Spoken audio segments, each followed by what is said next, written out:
Everyone can hear me, right? Yeah, we can hear you. Yeah, good. All right. So welcome to the last class of the week. Today we finish chapter 3 and hopefully start chapter 4 quite well. So today's supply curve. So I think it's going to be quite easy because yesterday not yesterday. So last class we've seen demand curves and they are essentially the same. I don't know if there is a website group. I have no idea. So you deal with that yourself. Okay, so let me share my screen.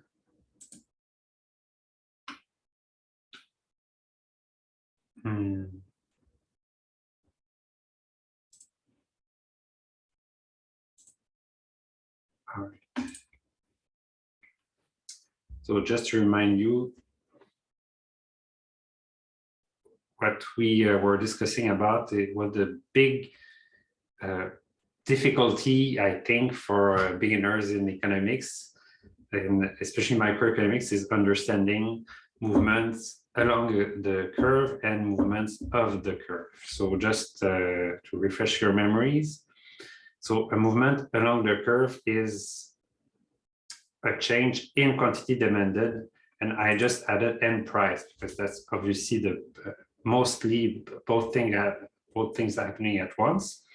So for instance, going from this point to this point on that curve, or going from this point on this point on that curve, and a change in anything else than quantity demanded or price means that it's going to create a new curve. So switch from this curve to that curve, for instance. So this is what you have to remember from the previous class. And now supply is the same thing, but for producers. So here we don't know what the economy is going to yield because what we have is the behavior of consumers. But then underlying that, you have firms that are going to produce stuff in the market. And so with the help of the demand curve here and the supply curve that we're going to be seeing from firms, then we're going to see where the economy is at, or what is the equilibrium of the economy. So what is supply? It's the quantity of the product that firms desire to sell in some time period. And so it's called the quantity supply of that product. So the same way as quantity demanded is at some price level and for some time, this is how much consumers want to buy. Then the same thing can be found for firms. So it's for some price level at some time, what is the total amount of some good on some market? So not every market, just a specific market, like a market for bread or chicken or whatever, that firms are going to supply.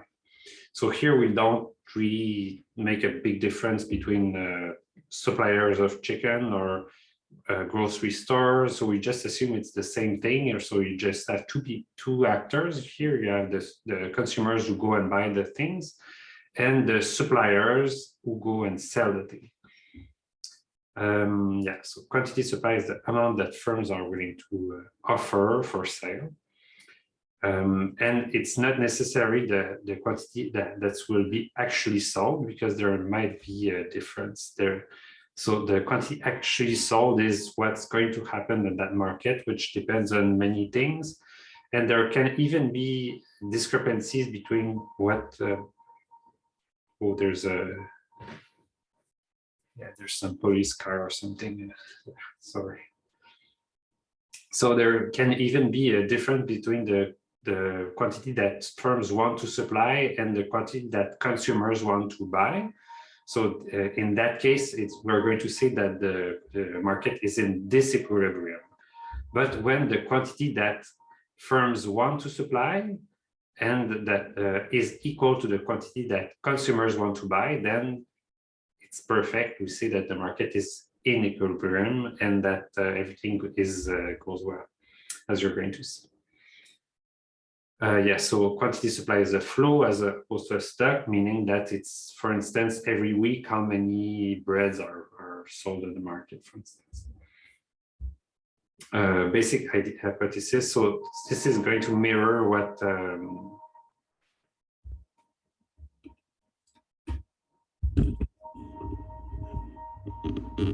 yeah, sorry about that. I'm going to put my microphone closer there. Okay, so it's going to mirror what we've seen with demands. So all the same assumptions are apply. So we have this ceteris paribus assumption, meaning that we want to look at the quantity supply and as related to the price, and we're going to assume that they are positively correlated, but assuming that anything else does not change. So that's what ceteris paribus means. So, and why do we think that if there's a higher price, then people want to supply more? So because simply people like making money. So imagine that, I don't know,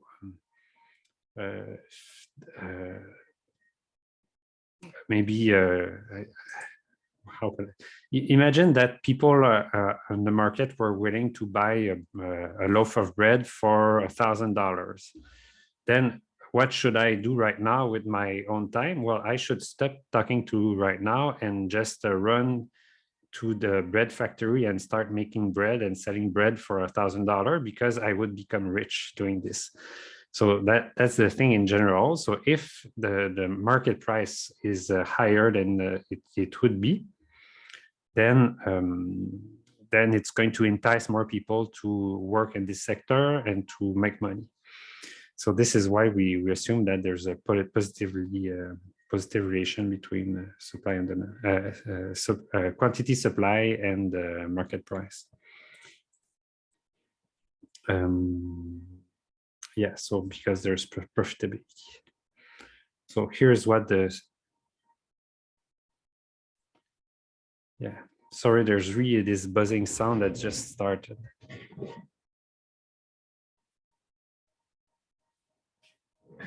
Wait a second.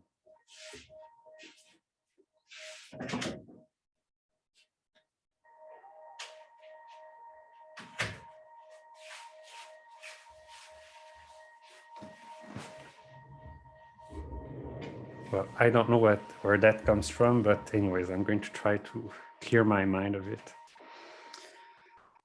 All right, so this is what the supply curve looks like. So for instance, you would imagine at $20 per bushel, then you would sell 20,000 of bushel per year. And then if the price is 40, then suppliers would like to supply 45.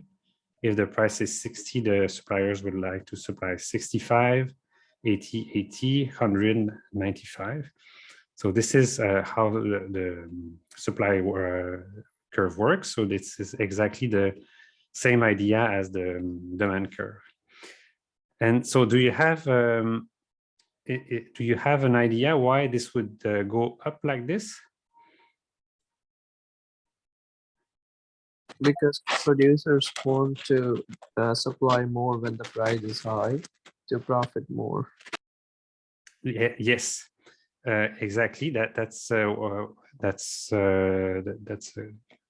good answer. I can add on the production side of things why we would observe such a thing.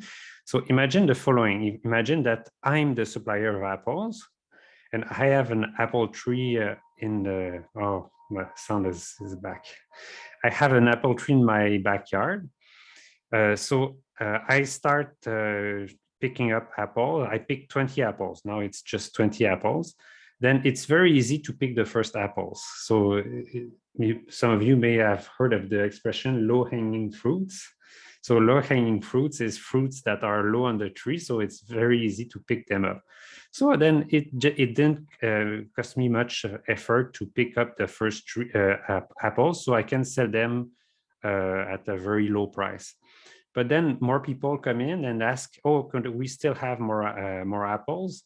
So then I say, oh yeah, I'll try to reach the higher apples in my tree, but it's more effort for me, so I'm going to sell them at a higher price. And the more and more and more I pick apples, then the fewer apples there are. So it's more, it requires more effort on my part. And at the end, maybe I have to use a big ladder to pick up the last apple, and it's just so much effort for me to grab the last one that if I do that, then I'm going to sell it at a very high price. So you see that this shape of the curve is really a reflection of how much it requires effort or how much it costs for suppliers to supply a certain quantity of good. So it reflects the fact that, say in Canada, if we wanted a certain amount of apples, that would not be too expensive. But then if we wanted more and more and more, then it would cost more and more for producers to produce them, because at some point you run out of place to plant apple trees, and you need to import so many other material to pick up apples, or maybe you need you don't have enough apple pickers, so you have you need so you need to convince other workers to and offer them higher salaries, for instance. So all these things are responsible for the fact that this supply curve goes up. And I can even, so yeah, supply curve, reflect cost of production. And we're even going to say marginal cost. Marginal cost, so this is a notion that we haven't heard about yet, but we will. So marginal cost is the extra cost needed to supply an extra unit. Yeah, so but it's just a preamble of what we're going with this. All right, so change in variable other than price will not create a movement on the curve, but create a movement of the curve. So just to see if we have some idea of what's going on. So if in general the prices of inputs go up, so how will that impact the supply curve? Will it shift the curve right or left? So I'm going to, like before, I'm going to just take a picture of this so we know what we're talking about.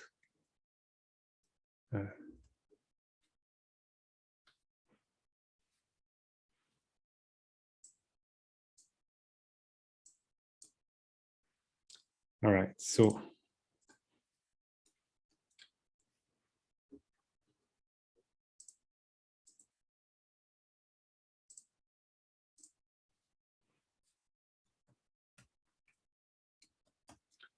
inputs are what you use in production.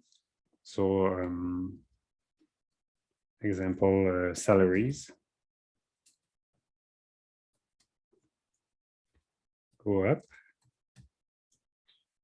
supply curve shifts where, left or right? Left. Yes, shifts left and up.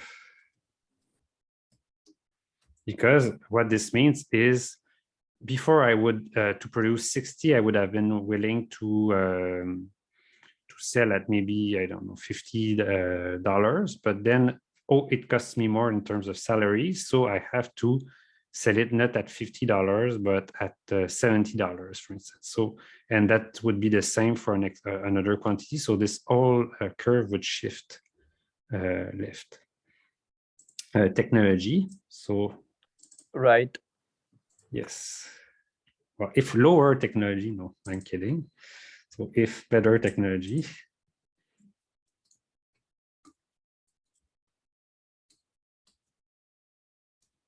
curve shifts right. because it means I can probably pick up more apples faster, so it costs me less to do so. If I get the, let's just say I have a subsidy. So by the way, what just to taxes is money paid to the government for a transaction. And the subsidy is, so it's a per unit subsidy is money received from the government for a transaction. So if subsidy, then it shifts the curve. Right. No, it shifts the curve left if money received. You think so? So imagine that the government says, I'm going to give you a subsidy of $10 per apple. So do you think I'm going to sell more apple or fewer apples? More apples Yeah, so than right ones. Right. Prices of other products. This is tricky, depends what. So let's say, yeah, actually. Like if the prices of oranges go up, then maybe more people will want to buy apples because oranges are too expensive. Yeah, so that it's completely stupid to put that there. So I'm just going to strike that. Because that has what you have said is perfectly valid, but this is as totally it's just something to do with demands. It's how many people want to buy stuff. Here it's how many Apple would suppliers want to supply. So they don't care whether people buy oranges or not. It doesn't have, affect their production costs. So here, what matters for supply curves is purely production costs. So this I have no clue why it's there. Could it be like not the prices of apples themselves, but of products in the supply chain, such as like pallets or like boxes or bags? Yeah, so exactly. So this is totally inputs. Yeah. So other products that are, so this matters. So yeah. Oh, could it be apple cider or of like things that you can turn apples into? Like let's say the cost of apples stays the same, but suddenly people want more apple cider, then wouldn't that raise the price of apple cider and therefore make apples more valuable? Yeah. So that's a shift on the supply curve because here it's so what's going to happen is more people want, so if cider becomes, so I'm going to go to tell you where we're going with this. So this is a demand curve. And then, so imagine that the supply curve is this way, and we have the supply curve is that way, the demand curve is that way. So this is the market equilibrium. And now, for instance, people really like more cider, for instance, and you need apples for cider. So people are willing to buy more apples from you because some of them are used for cider. So that's going to shift up the demand curve, and create a movement along the supply curve. Yeah, so this it's maybe there's something to that, but I have no clue what they meant by that. So yeah, I'm just going to put question marks there. Yeah, I don't know. This matters, those significant changes in weather. So if good weather for apples, so shifts 3, 2, 1. Left. if there's good weather for apple, I sell more apple, Right. right? Right. So shift right. So it's exactly like better technology or like a lower price of input. Number of suppliers. Oh yeah, okay, all right. So if there are more suppliers on the market, what does that mean? That you cannot make as many sales, so your quantity would go down, so it'd go left. So this is the total number of supply, the total amount of apples supply on the market. So if there are more suppliers, then it means that they can supply more apples, simply. So it's going to create a shift right. So an aggregate. So this is not one firm, this is the whole market. So if more suppliers and the total supply is larger. So curve shifts right. So you could say that this would be a consequence of these things. So for instance, if apples used to be super expensive to produce, but now there's a better technology, so they're cheap. So what happens is, oh, there was just one firm that was trying to do something with apples that had a hard time, and now it's become super profitable. So you have 10 new firms that open their that start producing. So what happens is, so the supply used to be very, very small, and the price used to be very expensive, and now it's all these new suppliers are going to create a shift right in the supply curve. Does that make sense? Yes. Okay, thank you. It's like the organic products. Well, at first, organic products were very expensive, and nowadays it's more common that everything becomes organic, so it's more accessible, I think. Yes, exactly. So once you or like it's any new technology, you can imagine cell phones. So maybe you're a bit young, but yeah. So I don't know when I saw my first cell phone. Maybe I was like 5 years old or 10 years old, but it was a huge brick close to my ear. It wasn't that my ear, but I thought, wow, that guy knows what he's doing. He has his phone that he can use without a wire. That's awesome. But it was super expensive and super clunky and not very good. But then with better technology, with lower input prices, then it's become ubiquitous. So yes, the supply curve used to be like super small, and the prices were very large, very high. And now so many companies produce cell phones that you have now even burner phones, so you can just buy a phone, use it once, and throw it in the garbage. So yeah, that's what technology does. Okay.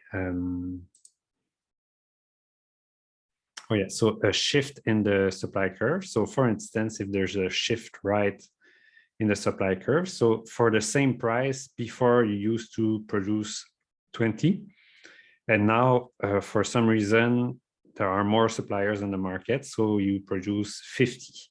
And then for a price of 40, for a price of 40, you used to produce 45, and now you produce 75.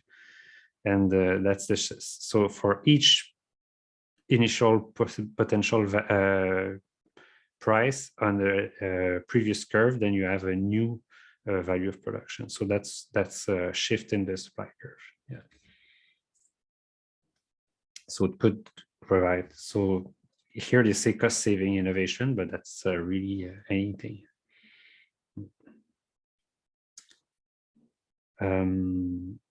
Yeah. So change in supply it's so what? So this is a question of vocabulary. So when we say there's a change in supply or a change in the supply curve, so a change of the supply curve, so that's a shift in the entire curve. But when we talk about change in quantity supplied, then it's a movement from one point to another point on the supply curve. So it's a change of both price and quantity supplied.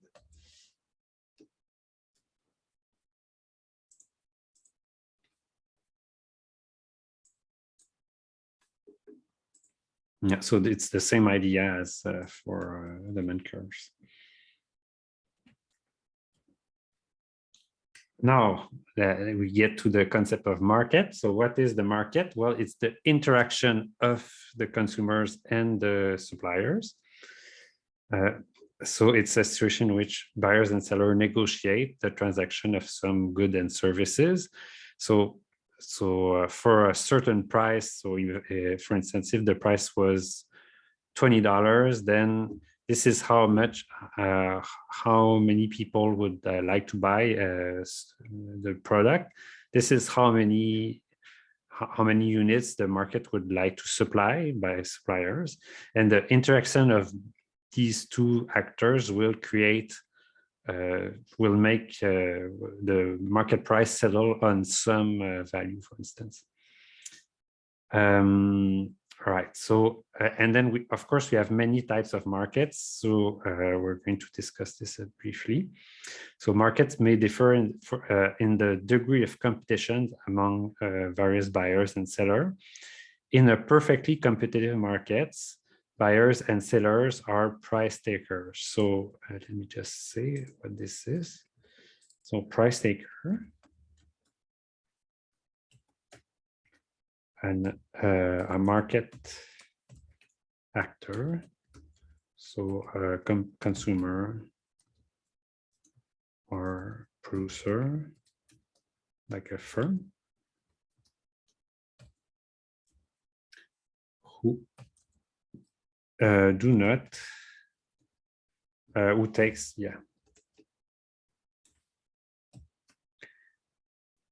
the market price as given and do not think that their action will affect it.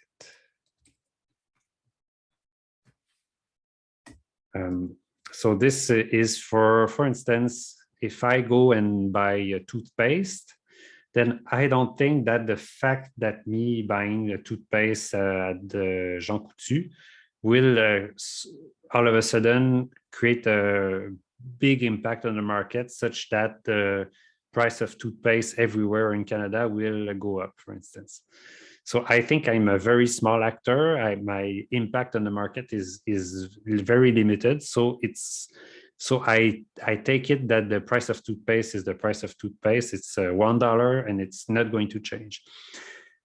Same thing for firms. So if you're a price taker as a firm, what you're saying is, oh, I think that I can go to the market and sell my stuff, but it will not affect how the market price is on average, because I'm a very small actor on the market. So that's in opposition to price taker. So price maker, a market actor who knows their actions affect market prices. So for instance, what could I, big in, Elon Musk buying Bitcoin? Yes, but that's a crazy thing. So I don't think I should go there. Yeah, of course. Trying to think. The thing is, it leads. Okay, so I'm going to sell the punchline. Is it leads to monopoly markets, and monopoly markets are generally very well regulated. So it's and then once you get into that, then you cannot say really that you just act on your own. So OPEC, for instance. So organization of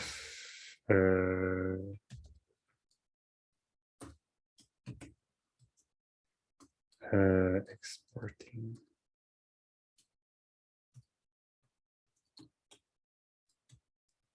I think that's what OPEC means. I'm just going to verify to be sure. Yeah, okay, that's what it means. Organization of petroleum exporting countries. So if they decide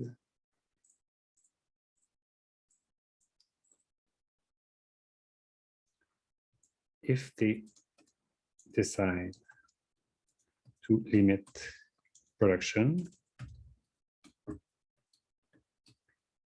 and raise price, this is going to affect oil prices in the whole world.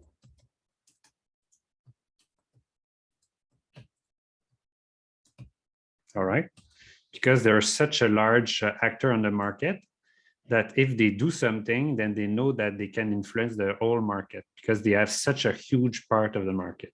That's contrary to price takers who just know that they're whatever they do, it's not going to affect the market. And so when we know that so we say it's perfect competition, so there's perfectly competitive market. So it's when both buyers and sellers are price takers. All right. And when that happens, then you can have a very simple situation when the price is going to settle, such as the quantity that consumers want to buy. Here it's 65 is exactly equal to the quantity that suppliers want to supply for that price of 60, which is 65. And in that case, we see that there is no excess supply or no excess demand. So the market is in equilibrium, or we see the market clears. So just to know if you follow a bit the news, so the labor market or the job market, is it clearing right now or not? Apparently, yes, it's very strong. You think it's so just for instance the labor market in Canada or the US? So have you heard in the news stuff about it? I'm not quite sure about the US, but I know that in many countries in Europe, for instance, they have trouble finding enough workers. And I would assume that it's kind of the same thing here in Canada, because Yes. the immigration program is quite, I would say, it is incentivizing people to, move here and start to work here. Yes. So I think labor it's market. clearing because the labor market is cooling off, so it means it's clearing. Businesses are nowadays finding workers. So Yeah, I wouldn't say it's clearing completely right now, but it's getting less bad. Let's just say. I think one of the things that's often noticed is businesses are very reluctant to raise wages, and so often they'd rather sometimes ration their production rather than have to, because they can't. It's not like you can decrease them afterwards. So sometimes they'll spend years whining about, like under Donald Trump, apparently, like after his third year in office, the businesses finally kind of gave up and they said, fuck it, we're gonna give big wage raises anyways. Yes. So that's a very good thing to keep in mind. When you hear a businessman on the radio says, oh, I have such a hard time finding good workers. So what you have to keep in mind is, oh, I have such a hard time finding workers at the low wage I'm ready to pay them. So every time, because if you just offer better wages, then they will come. It's just that exactly what, as you say, businessmen are extremely reluctant to hike wages. And the reason why they are reluctant to hike wages, this is something that's specific to the labor market, but it has a lot to do with the fact that it's almost impossible to lower them after.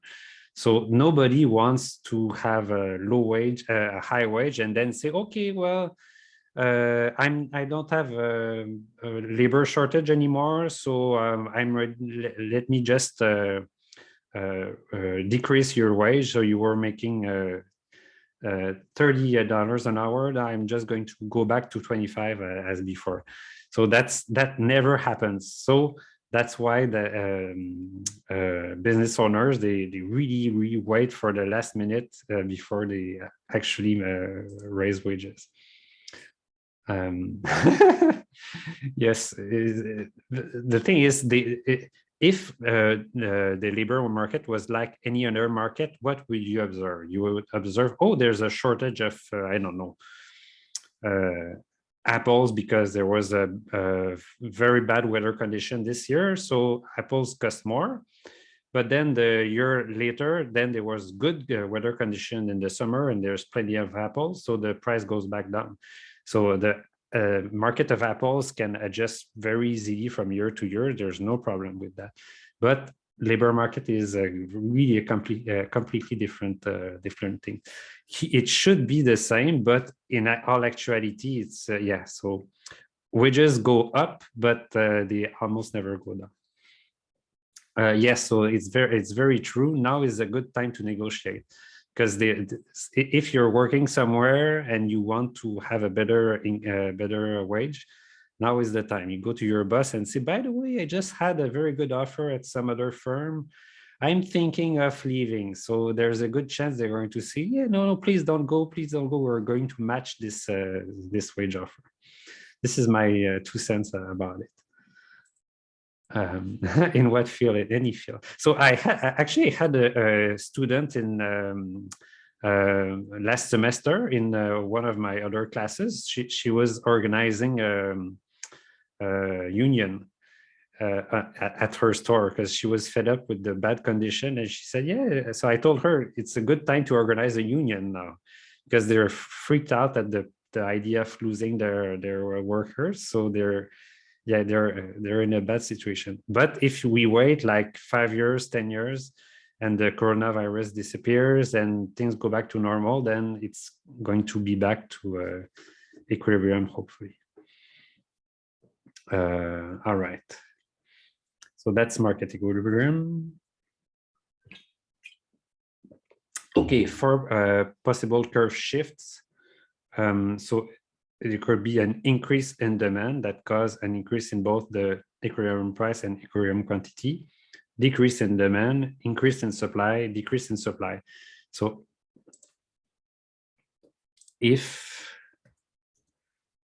that's something very important to remember. So if change in demand, so that creates a shift. Yeah, or rather, if shift. Okay, let's put it this way. Of the demand curve, that creates a movement on the supply curve.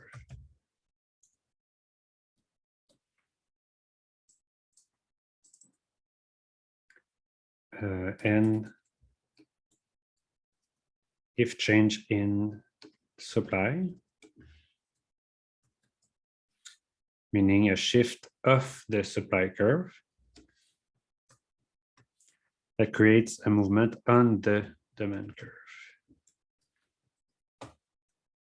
Right, so you could have an increase in the demand curve, which would cause a movement along the supply curve, a decrease in the demand, an increase in the supply, a decrease in the supply. What this also tells you is if you see the price go up, for instance, okay, you see the price go up, but you don't know whether that was caused by a change in the demand or a change in the supply. It can be either of the two things. So I think they have examples later on. Yeah. So for instance, you have from P0 to, let's say, or rather that here that's quantity. So let's look at quantity. So here on both occasions, you had a quantity go from Q0 to Q1. So you have more quantity sold on the market. What caused the increase in quantity? If you don't, you cannot observe directly out there the position of supply curve and demand curves. But so what you have to imagine is, in that case, what this was a shift right of the demand curve, which caused a movement along the supply curve and an increase in price from P0 to P1. Here, that was a shift of the supply curve that created a movement on the demand curve from E0 to E1. And in that case, the increase in quantity was accompanied by a decrease in price. So you see that every time you just observe a change in quantity or a change in price, you don't know whether that's accompanied by a change in price or a increase or decrease in price or a decrease or increase in quantity. All depends on what exactly happened. So you have to know circumstances. So for instance, if you know, oh, there was a increase in production of apples and there was a very good year for apple producers, then you probably know that this is what happened. But if you say something like, oh yes, there was a shortage of bananas and oranges, so then what you have to think in your mind, oh, probably what happened then is that people wanted to buy more apples instead of oranges and bananas. So the demand shifted right. So that created an increase in the price and an increase in quantity. Right. So this is a very neat thing about markets, is that, or neat thing, a complicated thing, is that you really have to understand this is always an interaction between suppliers and consumers.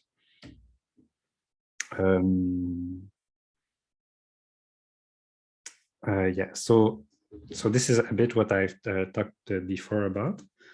So large number of consumers mean each have a small relative size on the market, so they're price takers. Large number of producers mean they have a small relative size to the market, so they are price taker as well. And one other thing that we have to consider here is we assume that they are homogeneous, so they all produce the same thing.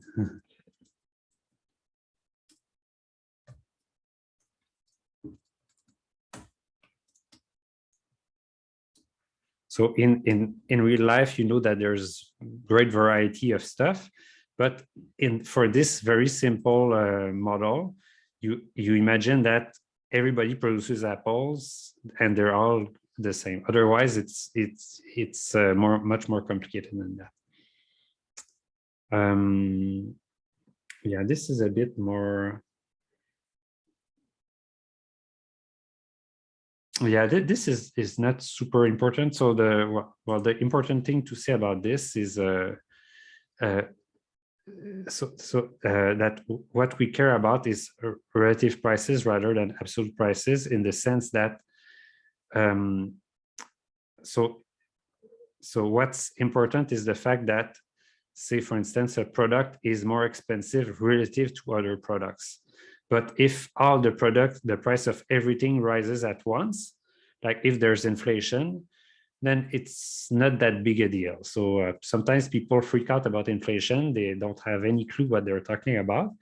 Because if there's inflation, it means that maybe the price of apples increase, but also the price of oranges increase, but also my salary increases.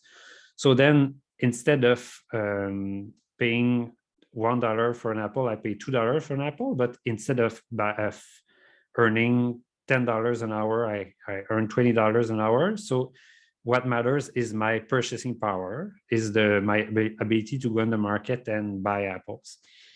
So in that case, what matters is relative prices, not absolute prices. Okay, so yeah,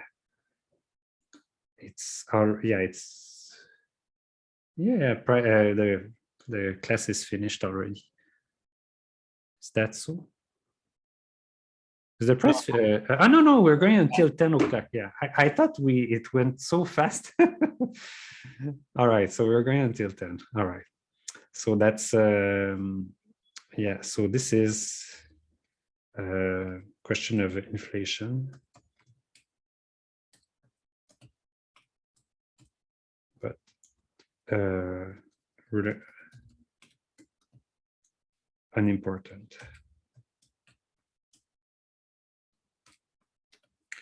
So yeah, what matters is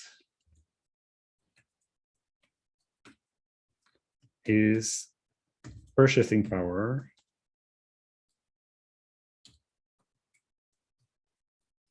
and the price of apples relative to the price of other things. All right. So inflation matters if my wage stays the same. So if my wage stays, say, $20 an hour, but then the price of everything else increases to $10, $15, $20, then that's why I should freak out, because then it means that my purchasing power is lower. But if the price of everything at once increases, who cares? So if you go to Japan and something is going to cost 1,000 yen. So does that mean that I'm super poor? Well, no, because my wage is going to be in the 1,000 yens too. It's just that they have many zeros after their yens. Who cares? I could add many zeros on the dollar bills in Canada and everybody would be richer, but everything would be more expensive, and that wouldn't change anything. So that's why we care about this. All right, so that's questions on this chapter. You said that with the relative price of goods, like all the prices of everything is changing at once, rather than absolute price where it's really just like the price of one good.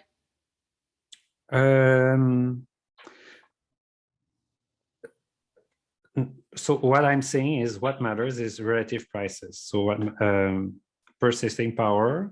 So price of apples, price relative to income.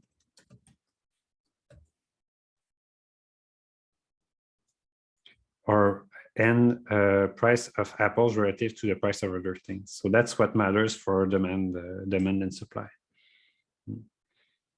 And the absolute, absolute prices. That's if say prices increase by 2% or 4%, or I don't know. I'm not saying that inflation is unimportant. So economists usually would like an inflation of 4% or something around this. And in the last 10 years or more, it's been lower than that, like 2%. And we tend to think that it's too low. Just because if prices were decreasing all the time, Then what that means is, imagine I have a bit of money at the bank, and I'm thinking about buying a house or an object or whatever. I'm always going to have in the back of my mind, well, if I can just wait a month more before I buy it, then the price is going to be lower. But then everybody's thinking, oh, I shouldn't buy now, I should just wait a bit. And then because it's going to be cheaper, but then so nobody buys anything. So the economy slows down very, very much. So if you have just a bit of inflation, that's just saying to the people who have money in the bank, spend your money, don't wait too much, because otherwise it's going to not have the same purchasing power as before if you don't use it. So it's good to keep the economy rolling in a way. So this is what matters for inflation. Yeah. Is that the main argument of why it needs to be above 2%? Is it, or if it's lower, it doesn't encourage consumption enough, basically, because the opportunity cost is too low? Yeah. So, is that the main argument, or are there other reasons why they say like 1% is somehow it's too low, it's not ideal? Yeah. So yeah, I think so. This is a microeconomics class. This is totally a macroeconomic question. Yeah, that's something I should add too. So this is a macro question. So because we are dealing with all markets at once. But yeah, that's yeah, if low inflation, then people with savings tend to delay purchases, which slows down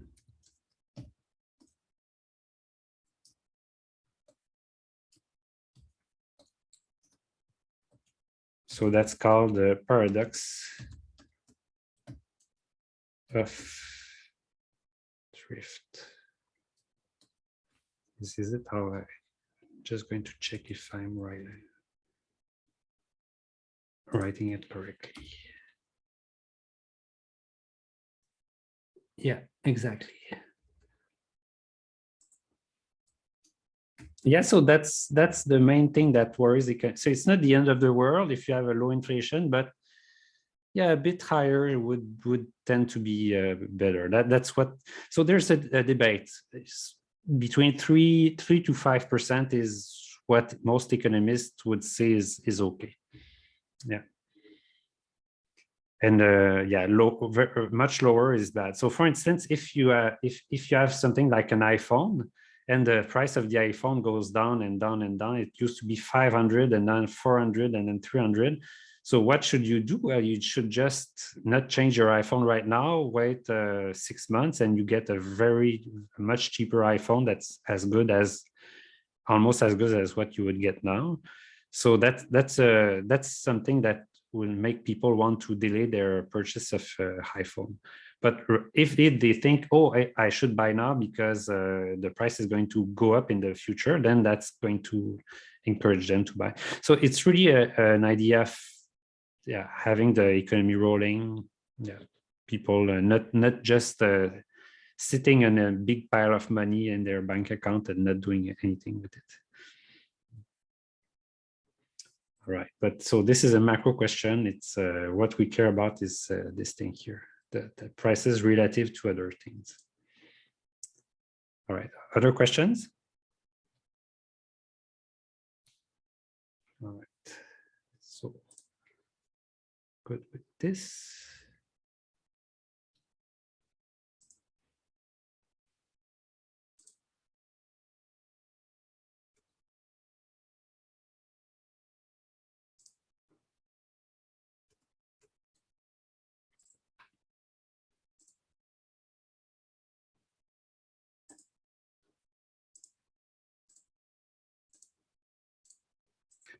All right, so elasticity is an important topic too. So we dig more into mathematics. So let's go into price elasticity of demand, price elasticity of supply. So this is it matters. So elasticity is the main measure of how markets react. So I just said that. So if you have a shift in demand, then it's going to create a shift on the supply curve, for instance. So the way we measure this is not by saying exactly, oh, the market used to sell 8,000 units of, say, 8,000 cars, and now the market's there was 10,000 cars exchanged on the market. So you usually talk about things in percentage values. So for instance, oh, the amount of sales on that market increased by 4%, for instance. And when you talk in percentage values, then the technical term is elasticity. So elasticity is the main language of economics. But don't get scared. It's nothing too complicated. If you apply the definition right and you compute things in the correct way, then there's it's going to go well. All right, so we say that a demand is elastic when the quantity demanded is quite responsive to a change in price. So it means that if the price go up by 10%, then it's going to create a big change in the quantity that people want to buy. So for instance, if the price go up by 10% and the quantity of that people want to buy is decreased by 50%, so that's so that's going to be an elastic demand. So I'm just going to say, so example, elastic. Yeah, so do you have something in mind for which if the price goes up a bit, it's going to greatly decrease the quantity demanded, and on the other hand, if the price goes down a bit, it's going to increase a lot the quantity demanded? So I'm thinking, do you have a good in mind? I'm not quite sure. Generally, I would assume it would be for goods that are quite expensive and maybe not the ones that you would buy like every 2 weeks. So maybe with cars, for example, I don't know. With cars? Like purchasing cars when they would, I'm not aware of like a significant drop in that. But whenever like the prices for like a cars would drop, people might be more likely to buy them. Yes, but is it the most elastic you can think of? So I'm sure that if some model becomes a bit cheaper, then people will a bit want to buy more. However, I'm not sure. I have better examples in mind. It couldn't be the iPhone, like the case that you said before. Yeah, the iPhone. So crypto stocks. The best version of this is food. Yeah, when there's sales for food or loss leaders. Yeah, so yeah, we're getting somewhere. So I'm going to give you what I have in mind. many good suggestions. So my best example is good example. Oops, yeah, I'm writing in the chat. Good example.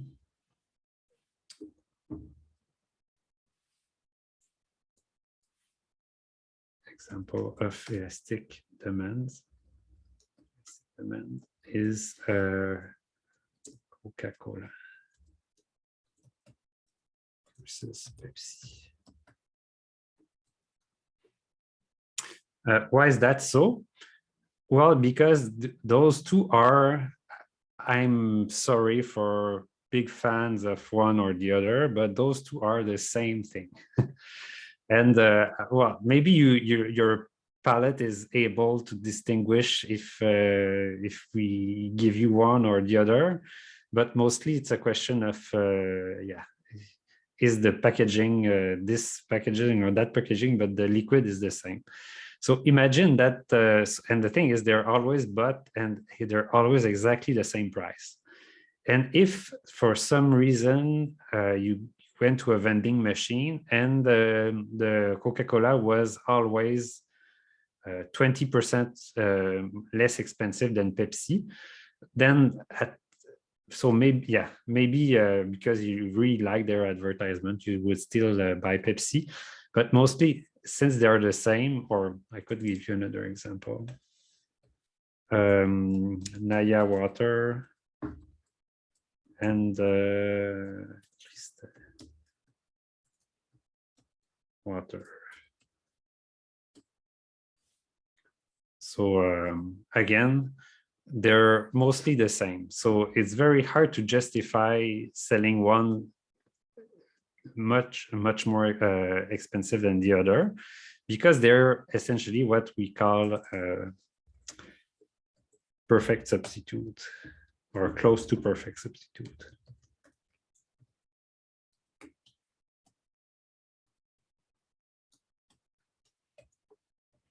So if two goods are close to perfect substitutes, then they essentially must be the same price. Otherwise, if I sell you this good at $10 and this exact same good at $8, then you would just take the $8 and ask no question whatsoever. All right. I have a question for that. Yeah, go ahead.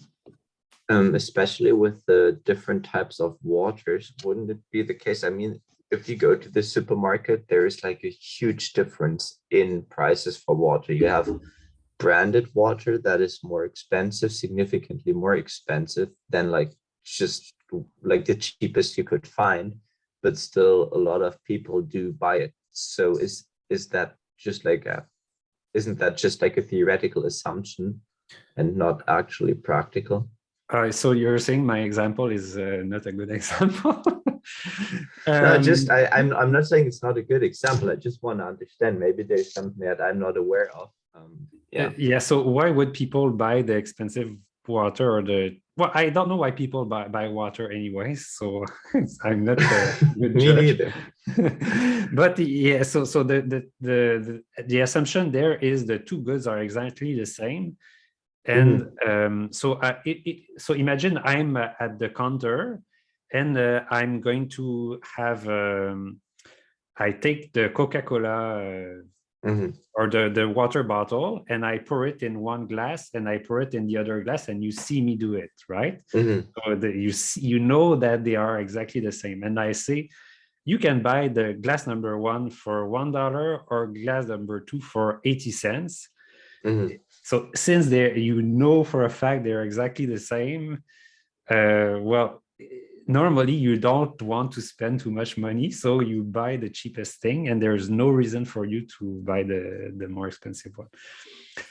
But then, yeah, if you're saying some types of water cost super expensive, then this is just it's Well, beyond economic reasoning.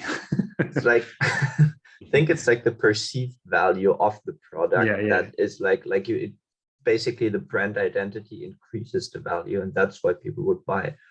But yeah. Okay. Yes, so it has to do with psychology. It has to do with the fact that I think if it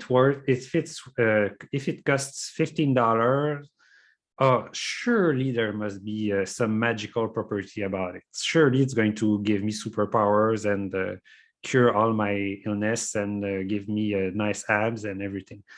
So because otherwise, why would it be so expensive? But yeah, if you know for a fact that two goods are the same, so yeah, so big assumption. Economics assumes that people are rational actors, but yeah, that's not. Yes. So there is in these basic, so there is perfect information about the goods being sold and their price everywhere. Also, people are rational. So if they can get the exact same thing at a lower price,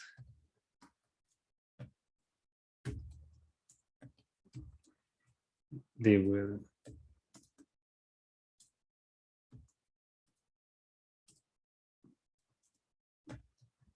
buy it.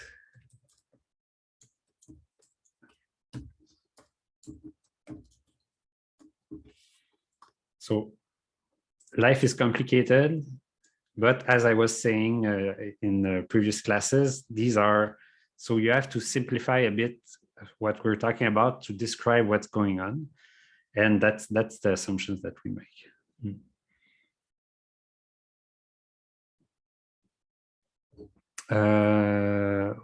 What's the comment there?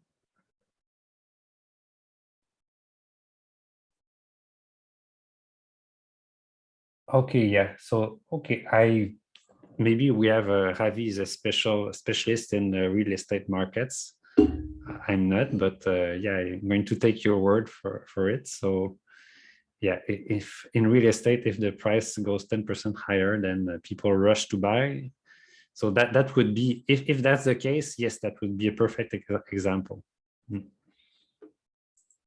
All right, so that's for elastic. Then when quantity demanded is relatively unresponsive to changes in price, then the demand is inelastic. So examples.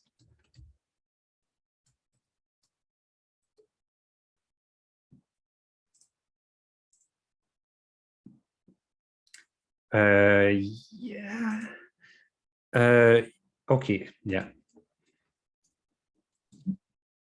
Fuel may be an option here too. I'm not quite sure how big the variation in price is here in Canada. Addictive.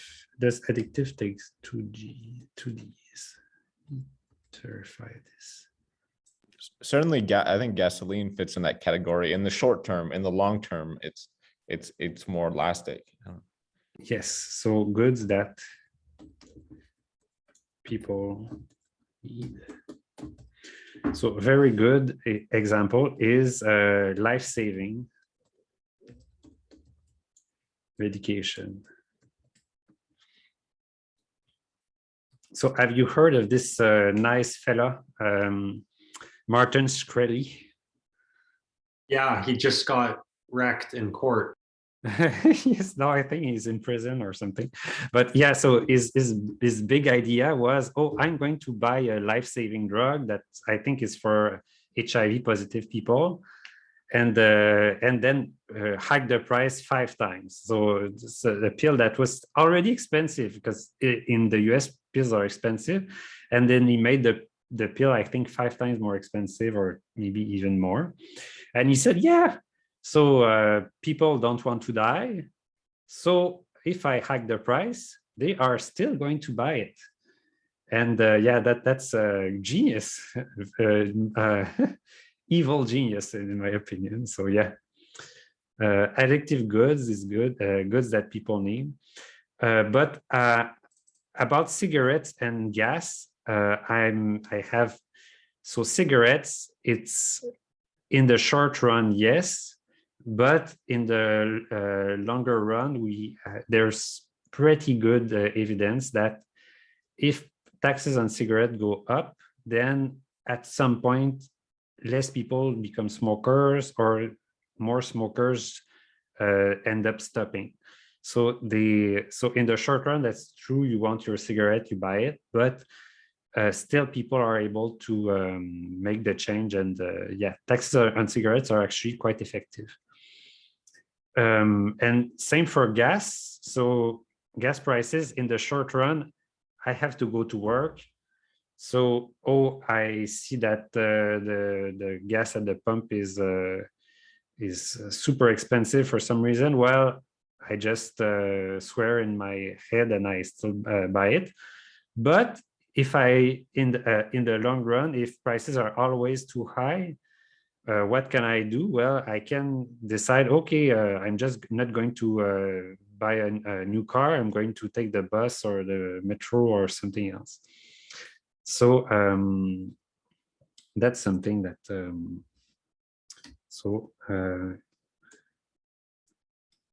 in the short run, demand is more inelastic because people have fewer alternatives in the short run, but in the long run, everybody can adjust more. So yeah. An example of that, of the example that you just gave, could be the hand sanitizer, that at first many people buy huge quantities and then they sell it like more expensive for the people that couldn't find. Yeah, but yes, but in a way, so I'm confident I'm not going to die if I don't sanitize my hands, so I can go without it. But it's true that yeah, if some person really thinks they absolutely need to buy it, then they're going to spend whatever amount of money they need. Yeah. All right. So that's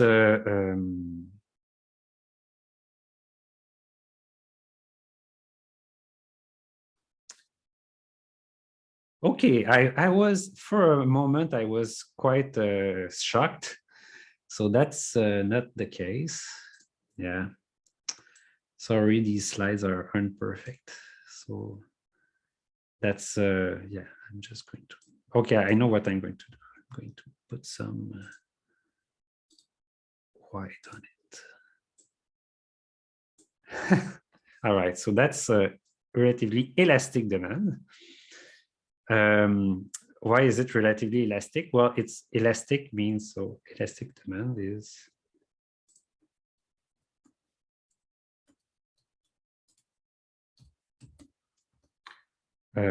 quite horizontal.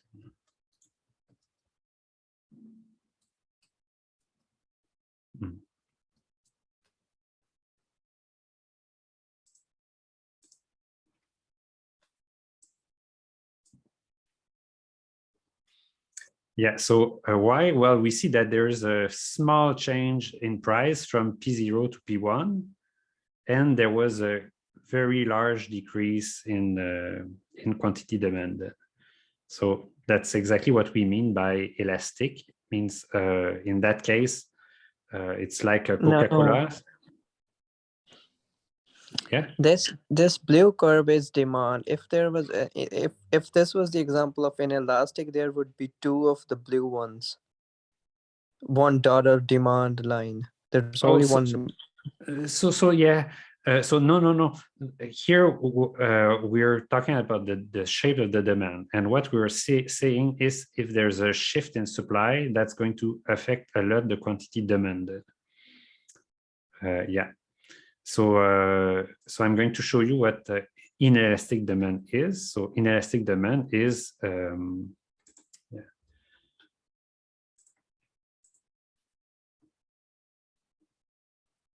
Inelastic demand, quite vertical.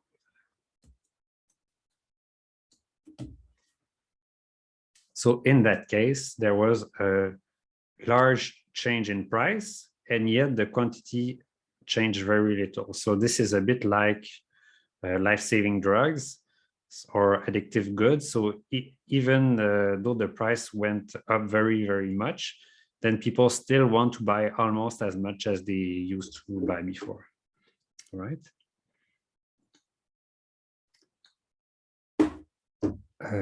Yeah, so that's about it. I can. Yeah, so next time we do go into the math of it. All right. So question before we leave.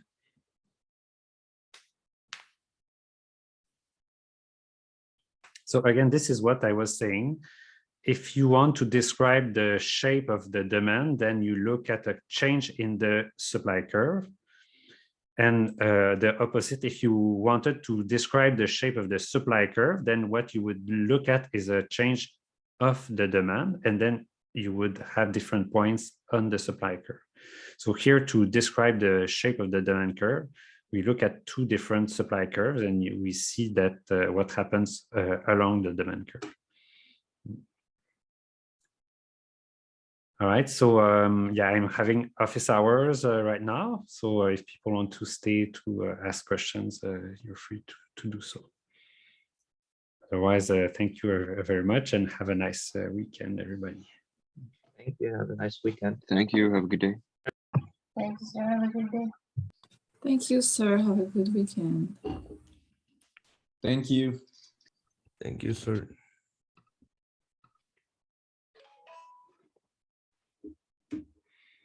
Yes, Miss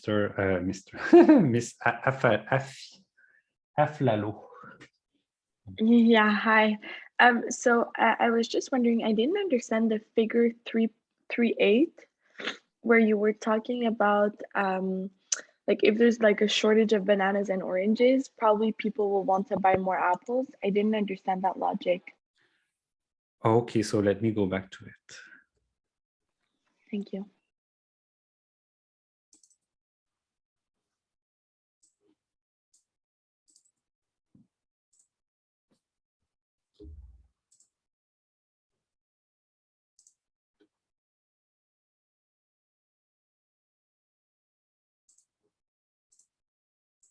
Okay.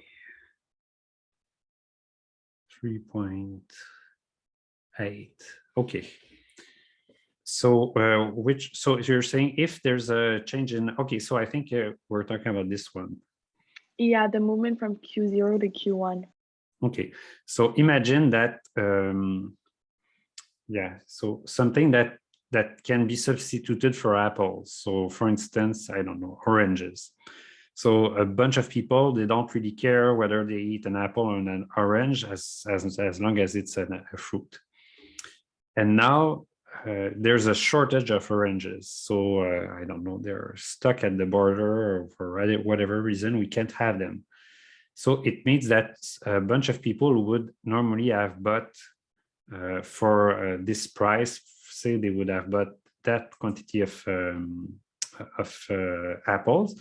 Now they would very much like to buy an extra quantity before because they don't have their origins. So that means that there's a shift in the demand curve from this point, this demand curve to that demand curve. And there's no change in the supply of apple. The supply curve of apple is the same as before. It's just it reflects the technology of suppliers. Yeah. Okay, perfect. Thank you. That's clear. Thanks.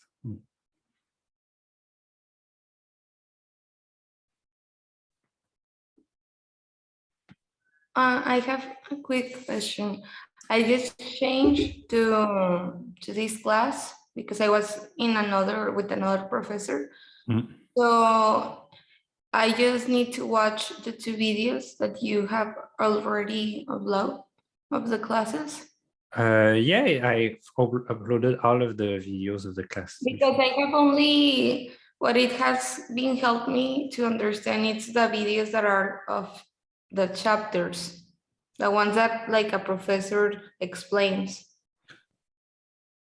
Okay, so I think you're talking about the extra videos on the Moodle page.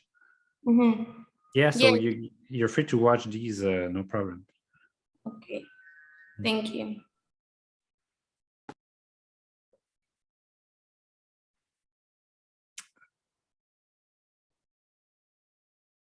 Oh, by the way, so Mafruha Afros is that you or is it another person? I have a question. Yeah. Can you explain elasticity and inelasticity again? Yes, sure. Thank you.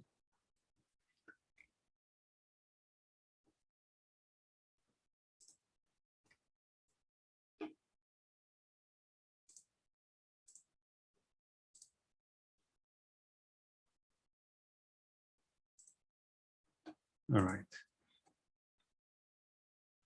So if I go back here, so elasticity is how much, so first of all, it's elasticity of demand or elasticity of supply.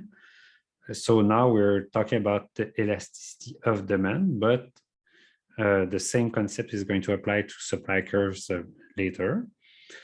So now elasticity of demand, what is it? And also we are talking about price elasticity of demand. Why? Because we also have changes in quantity demanded that are caused by income change, for instance.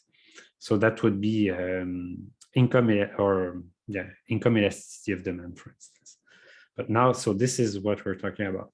And what this is it's a description or a measure of how much people react to price change in terms of quantity demanded. So if the market price of something goes up by 10%, and then like 50% of people don't want to buy it anymore, so it's a big reaction. And the way what we see is it's that we see that the demand is elastic. So let me show you the example I had. So for instance, this is an elastic demand. Why? Because here, if I go here, I see that. So I start at this equilibrium there. So it's an equilibrium because that's the place where the supply curve and the demand curve intersect. And then there's something that happens for suppliers, I don't know what. And so the market price goes from P0 to P1. And what do I see that happened to the quantity demanded? So here we were Q0, and then the quantity goes down to Q1. So there's a big change in quantity. That's caused by a small change in the price. The price. Okay.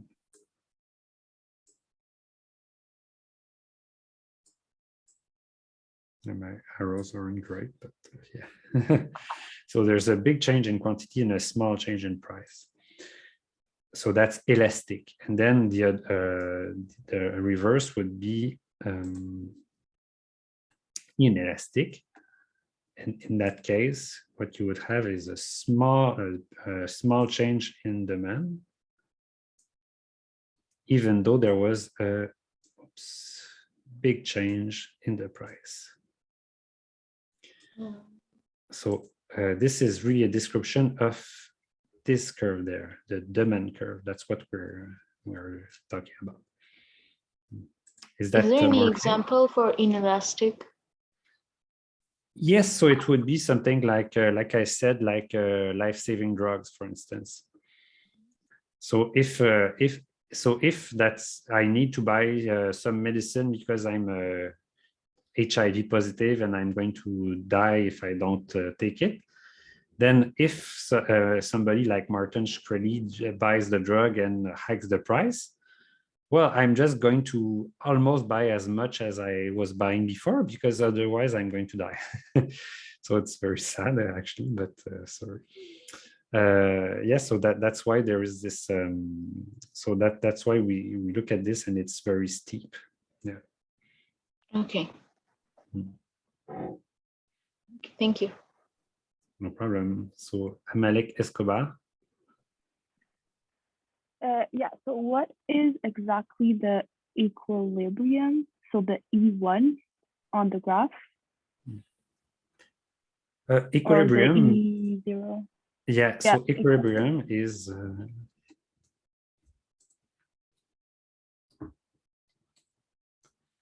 it's the price, market price,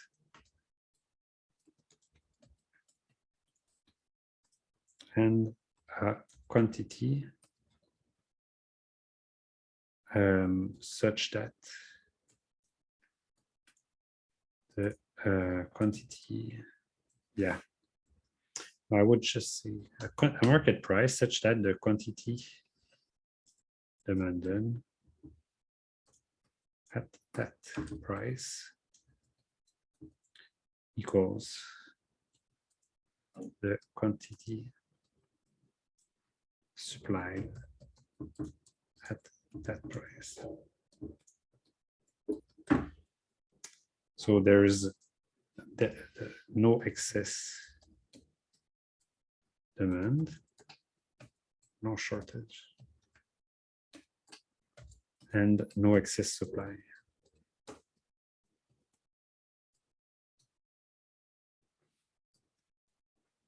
So for instance, why is E0 an equilibrium? Because you look at the demand curve, you look at the supply curve, and if they intersect here, it means that for this price P0, then the quantity that consumers want to buy is exactly Q0, and the quantity that suppliers are ready to supply to the market is also exactly Q0. So that's why E0 for this demand and this supply is an equilibrium. But then if the supply shifts from S0 to S1, then E0 is no longer an equilibrium. So the new equilibrium is here, where there's an intersection between S1 and E1. Is that more clear? Yeah, perfect.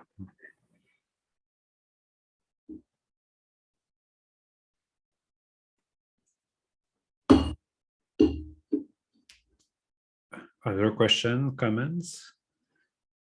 I know some people had question with labs too. Yeah.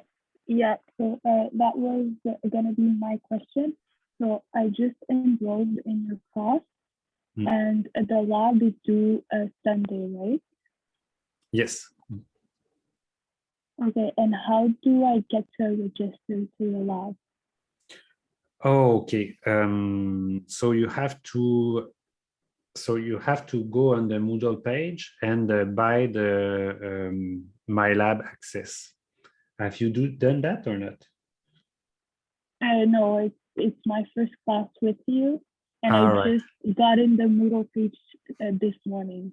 All right. So well, I can very quickly go on the Moodle page to show you how this is done. So.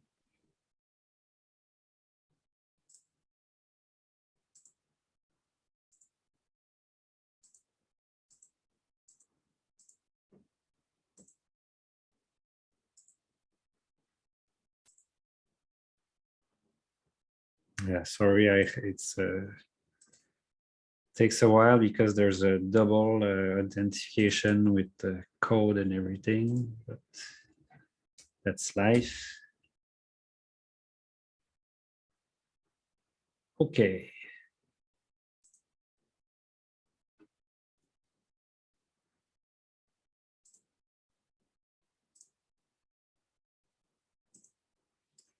All right, so the view is going to be different for you, of course.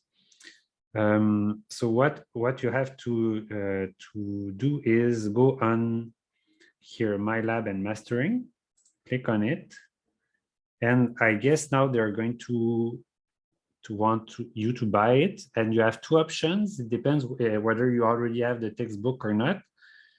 If you don't have the textbook, you can pay an extra, it's almost the same price, I think. So you buy it with the textbook, and then you will click on Open My Lab and Mastering. And then this opens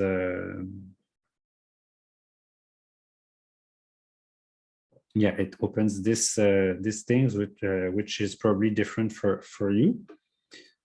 And then you can access the textbook here, Pearson text. Pearson text. Yeah, this is the old textbook for the class. Takes a while. Yeah, it's Reagan Microeconomics. And yeah, you can go in navigation to look at the table of contents, chapter 1. Yeah, and that's quite neat. You have exercises and stuff like that. And at the end of the, yeah, so you have summaries, key concepts, study exercises. This is all things that are going to help you to learn stuff. So that's the e-text. Yeah. Also, you have, and then study plan. Study plan gives you so you go on all chapters. So that was person e-text. Now study plan on all chapters, and you can practice on different things like elasticity, what we did today. And then they have exercises that allow you to learn stuff about elasticity. And of course, so do them, practice as much as you can before you do the labs. And then the labs, I think, is assignments, if I'm not mistaken. Yeah. So assignments, and then you go and click on lab 1, for instance. And then you can click on a question and do it as best you can. And you need to, so there are a lot of questions. So you see 28 questions. So each question isn't too long, but still takes some time to do it. So set some time aside to do that, especially since you have 2 labs to do. So yeah. Okay, and to purchase the book, you only have to go on Moodle, right? Or you have to go on the Pearson website directly? Yes, so this is the best question you could ask. So yes, go from Moodle, because from Okay, Moodle perfect. it's automatic. They know it's that class. So it's done to do it this way. And if you go from the Pearson website, it's hard for me to help you. It might be possible, but it's best to start from the Moodle page. Yeah. Okay, perfect. And for the lab, I saw that you have like correct, incorrect, but are you able to like correct them if ever you have them wrong, or it's like a one-shot thing? Yeah, it's a one-shot thing. Yeah. Okay, Otherwise, you perfect. could That makes just sense. yeah, you could just try 1, 2, 3, 4 until you get all of them right. And Yeah, exactly. Okay, perfect. Thank you so much for that. my pleasure. Have a great weekend. You too.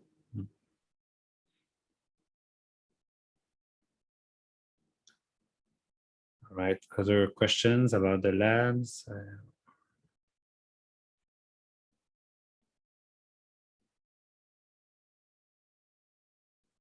No, we're all good. Okay. So